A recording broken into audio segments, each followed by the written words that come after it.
And so, of course, we wanted to know, how does YouTube actually work? So we tracked down a few YouTube engineers and got them to tell us. There's just way too much cool stuff for one video, so we made two. Part 1, which you're watching now, is what happens when you upload a video.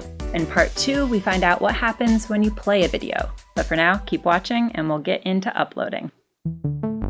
Any kind of video that ever comes from any random camera that has ever been produced has shown up in our system. And that means a bunch of different file types, resolutions, and formats. And it's YouTube's job to make all these different videos playable. On every possible device, for every possible user, in every part of the world. We basically take all of the video that you have uploaded into YouTube and take it from a whole series of random video formats and then convert it into something that YouTube players can watch. Why not just let people watch the original upload? You might have given us a video that's really great quality, looks wonderful, but it's so big that I can't distribute it to anybody. Meaning, if YouTube tried to let you play that video, it could cause constant buffering, or melt your phone. Or if every video that everyone ever tried to watch was that big, You could break the internet.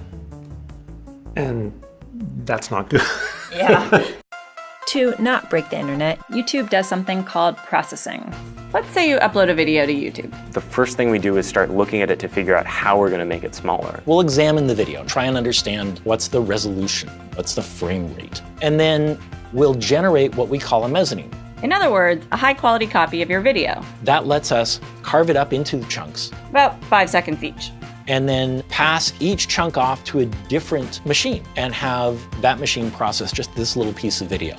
And then we'll run it through some math and generate a compressed version of that. And this happens again and again and again, making smaller and smaller versions of these 5-second chunks.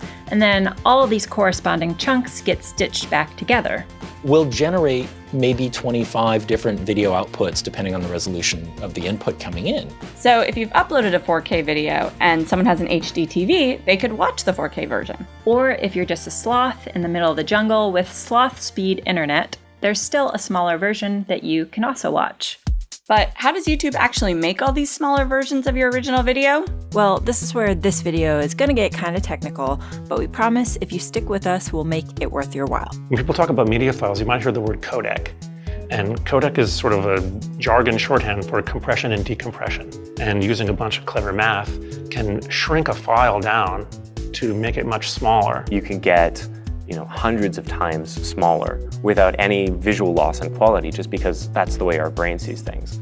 We learned that cameras can actually capture so many more details than we humans are able to visually perceive. So video codecs are all about simplifying the video down into what's most important and what we'll actually notice. Before you compress a video, you can think about it as just a bunch of dots. But sometimes these dots are similar, and compression technology is like, I see what's going on here and I have a solution. So you can say this pixel is like that pixel, and that's where all of that savings comes from. You're watching this video later on, you're gonna see there's a bunch of background that's not changing, but there's other parts that are changing. So all the stuff that doesn't change doesn't need to keep getting refreshed with each new frame, which shrinks the file size. So if I'm doing something surprising like this all around that, does that When you dance around and move, is it fabulous, and do you make it hard for the codec? Totally. The answer is absolutely yes. Sorry, codec. I'm really sorry. Like all things technological, transcoding isn't always perfect. So Steve and his team run experiments, asking people to watch videos and rate what looks best to them. And then YouTube takes all the results from these tests and fine-tunes its algorithms to match what people like the most. Which also helps reduce compression artifacts like banding and blocking. A sunset is a great example of something where you'd see banding. So something that should be a nice smooth gradation of colors or brightness will turn into separate little chunks, and you'll see bands across it. Blocking, in comparison, is the obvious one. We compress everything into these macro blocks or into individual pieces. Part of what we're trying to do is smooth out the differences to make it as clean as possible.